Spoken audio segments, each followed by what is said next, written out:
20h35 dans Grand Écran, un jumeau de trop. Se découvrir un frère jumeau à 30 ans. Moi, je ne veux pas vous parler. Je ne veux plus jamais entendre parler de vous. Pour la première fois, tu serais presque gentil. Séduire la même femme.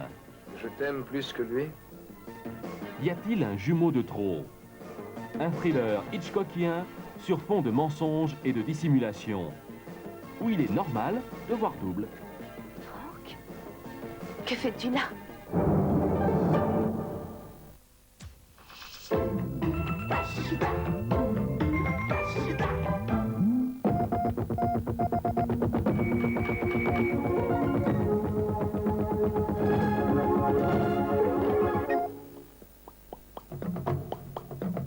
À suivre, l'enquête sur la profanation du cimetière de Carpentras. Une enquête qui ne dispose que de peu d'indices, surtout après le rassemblement de dimanche, qui a brouillé toutes les traces. Le transport de justice d'aujourd'hui a permis de constater que le cercueil de Félix Germont avait été ouvert avec un pied de biche. Nouvelle profanation à Seclin, dans le Nord, croix gammée et étoile de David, peintes sur le monument aux morts. Surprise au comité de coordination de l'opposition, l'UDF, le RPR et le CNI refusent de se rendre à la table ronde sur l'immigration prévue demain par le gouvernement. Ils préfèrent attendre le débat sur ce sujet à l'Assemblée nationale. En conséquence, Michel Rocard reporte la table ronde au 29 mai. Les conditions n'étaient pas réunies pour que la concertation proposée par le Premier ministre soit un succès dès aujourd'hui. Il est peut-être plus sérieux dans l'intérêt du fond du débat d'y aller lorsque nous aurons eu le débat à l'Assemblée nationale. Le débat au Parlement que nous avons demandé sur l'immigration va avoir lieu dans 8 jours. Qu'on veuille bien considérer le Parlement comme le lieu normal d'évocation par les Français et par les députés français des problèmes nationaux. L'Université de Lyon demande des sanctions contre Bernard Notin, professeur et auteur d'un article niant l'existence des chambres à gaz, et Georges Pinault, maître de conférences accusé d'avoir rédigé des articles à la gloire d'Hitler. Michel Noir, le maire RPR de Lyon, et Lionel Jospin, le ministre de l'Éducation, se félicitent de cette initiative de l'université. C'est le conseil de discipline qui sanctionnera. Que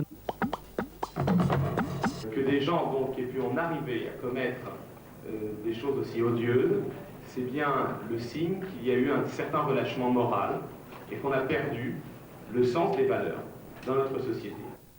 L'idée d'SOS Racisme, 1 heure pour la mémoire. 1 heure de débat dans les lycées, dans le cadre de la semaine de lutte contre le racisme, lancée par le gouvernement. Il y a dans les programmes officiels des chapitres très importants sur l'étude de la France pendant la guerre. Donc en principe, tous les thèmes dont on parle là en ce moment sont traités dans les programmes. À la racine de tout, sans aucun doute. Aussi bien pour les crimes qui tuent ou qui violent des tombes ou qui laissent des familles dans la rue. Ce qui est à la racine de tout, c'est la responsabilité des éducateurs, papa, maman, les enseignants, les hommes de religion, les hommes politiques.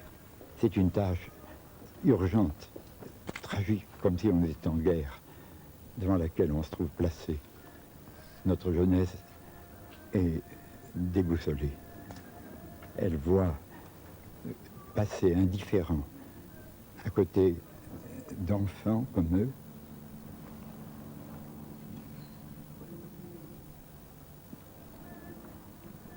de papa et maman, comme le leur. Et on passe indifférent. Je n'ai pas la fin. Tension dans les pays baltes.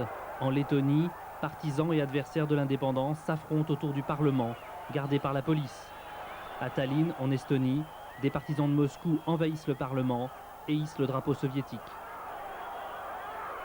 Hier, Mikhaïl Gorbatchev publiait un décret déclarant illégales les déclarations d'indépendance des 3 républiques baltes. 15 caisses contenant des pièces métalliques bloquées en douane à Francfort. Selon les experts allemands, ces pièces pourraient entrer dans la fabrication du fameux canon destiné à l'Irak. Des problèmes pour la déesse de la démocratie. Le matériel qui doit servir à émettre à destination de la Chine est bloqué en douane à Taïwan. La Chine nationaliste n'est pas très désireuse de faciliter la mission du navire, mission aujourd'hui très compromise. 1000 tonnes de pétrole brut au large de la Suède. C'est un pétrolier soviétique qui les a perdus après une collision avec un cargo allemand. Une baleine gonflable de 40 mètres de long devant le Palais de l'Europe à Strasbourg. Une initiative du mouvement Greenpeace qui demande la vie sauve pour les dernières baleines. L'image d'une inondation tranquille aux États-Unis. L'eau envahit la route en 2 heures de temps. En Louisiane, les pluies ont grossi les bayous, les marais, qui débordent. Les rivières sont en crue et plusieurs centaines de personnes ont dû être évacuées. La chute d'un hélicoptère en Floride, filmée sur le vif. Les 3 occupants s'en sont tirés sains et saufs.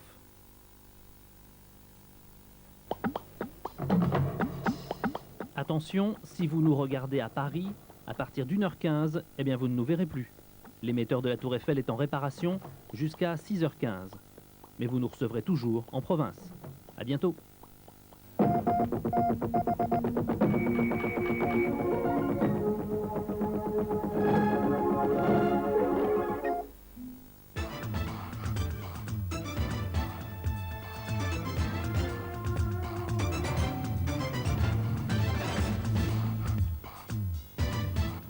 Amnesty International écrit au Premier ministre chinois une lettre de plus de 650 noms, des hommes et des femmes arrêtés depuis la répression du printemps de Pékin et dont on est sans nouvelles. Pékin, juin 1989. La répression du printemps. 1 an plus tard, on est toujours sans nouvelles de dizaines de milliers de personnes. Où sont-elles détenues? Ont-elles été inculpées? Ont-elles été jugées ou condamnées? Qu'est devenu Liu Xiaobo, qui avait entamé avec 3 autres personnes une grève de la faim sur la place Tiananmen? Lui qui avait négocié avec l'armée le retrait des étudiants de la place. Accusé d'être l'instigateur du mouvement et d'avoir incité à la résistance armée, alors qu'il a au contraire demandé aux étudiants de rendre les armes, il serait détenu à la prison de Xinjiang et n'aurait été ni inculpé ni jugé. Qu'est devenu Long Xiaoping, une étudiante qui n'a pas participé au mouvement et a été arrêtée après avoir condamné dans un discours les massacres de Pékin? Que sont devenues les 16 religieuses arrêtées et envoyées en camp de rééducation par le travail, sans inculpation et sans jugement? Le silence de Pékin est d'autant plus inquiétant que la torture et les procès inéquitables sont courants. Les garanties contre la torture sont insuffisantes et la présomption d'innocence n'existe pas dans la législation chinoise. Les procès sont généralement une pure formalité, les verdicts étant décidés d'avance. Amnesty International, extrait d'une lettre à Li Peng, Premier ministre chinois.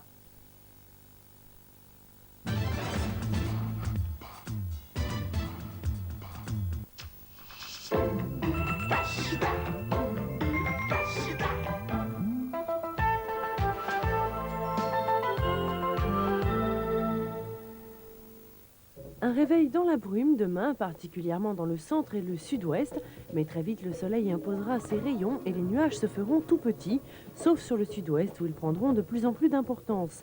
À noter enfin quelques orages encore, près des Pyrénées, sur le Massif central et les Alpes. Demain matin, le mercure se promènera entre 12 et 15 degrés, sauf sur l'extrême nord-est, où il ne dépassera pas 9 degrés. L'après-midi, le minimum sera de 22 degrés, de Brest à Lille et Reims. Ailleurs, le thermomètre affichera entre 25 et 28 degrés.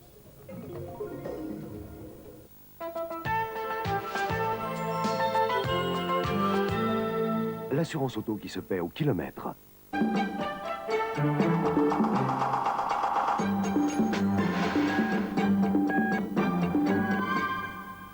Plus 21% en 89, les prix de l'immobilier parisien ont continué à flamber. En 5 ans, les prix ont doublé dans la capitale et selon la Chambre interdépartementale des notaires de Paris, trouver un appartement à moins de 15 000 francs le mètre carré relèvera bientôt de l'exploit.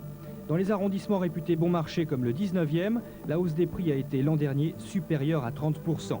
Prévision pessimiste des notaires de Paris, la hausse ne devrait pas s'arrêter de sitôt, Paris n'ayant pas encore rattrapé d'autres capitales européennes. Les 35 heures chez Renault, ce n'est pas pour aujourd'hui. C'est la réponse de Raymond Lévy, le président du groupe automobile, à une revendication nationale des métallurgistes CGT. L'endettement de Renault, 17,5 milliards de francs, ne permet pas de supporter un effort de cette importance. Thomson et Philips réunis autour de la télévision haute définition. Les deux groupes concurrents ont décidé d'investir ensemble 20 milliards de francs jusqu'à 1995. Une somme destinée au financement de la recherche sur les composants clés de la future norme de télévision. Oui. Alors oui. Le pouvoir de dire oui, c'est oui. Oui. Crédit Lyonnais. Le pouvoir de dire oui.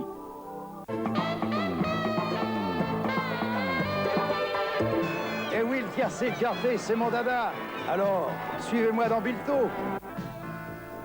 Tiercé Quintet Plus cet après-midi sur l'hippodrome de Longchamp. Et une Moonfulness, le numéro 17, le plus petit poids de la course, coté à 29 contre 1, s'est imposé brillamment. Le Quintet Plus, 17, 3, 11, 15 et 6 vous rapporte dans l'ordre et pour 10 francs, 2 169 672 francs, soit plus de 216 millions de centimes dans l'ordre. Dans un ordre différent, 11 277 francs. Le tiercé dans l'ordre est pour 5 francs, 22 217 francs. Et dans un ordre différent, 2 771 francs.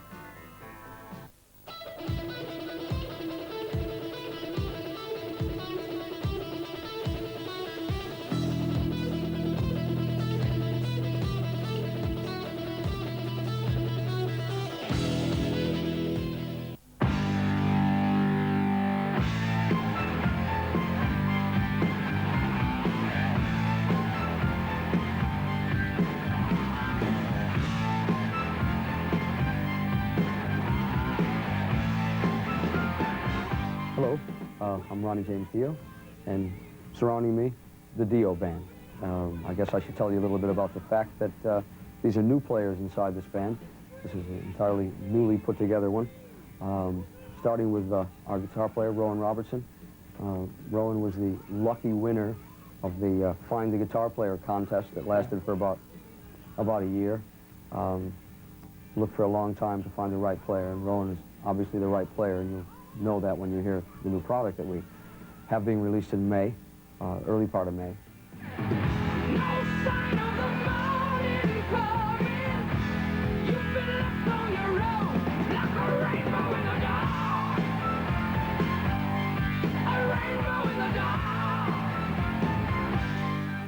Down here to my bottom left is Jens Johansson, who's our keyboard player. Jens played with Yngwie before, Yngwie Malmsteen before this. Jens is from Sweden. Unfortunately, I won't say where. It's not Lund. And again, keyboard player.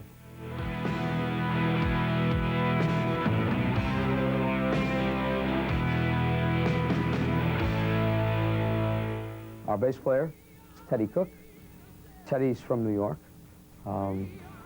Originally, yeah, I guess now he lives in Iceland. And again, he's a bass player. He took a while to find as well. And lastly but not leastly, our drummer, Simon Wright, who was with AC/DC for 7 years, and made this album with us. All the band that you see right here made the album that you will hear in the beginning of May. And Simon was going to go back to AC/DC, but everything worked out so well. We liked it so well that we decided to stay together. So.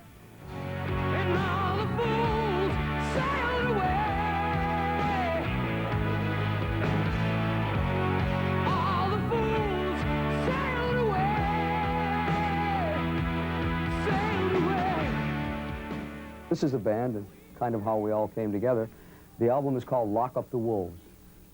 Here they are, the Wolves. So let's lock them up. Again, be released probably around the 7th or 8th of May for you. And we will be seeing you on May the 21st with Metallica in Paris. So we look forward to that one. And there you are.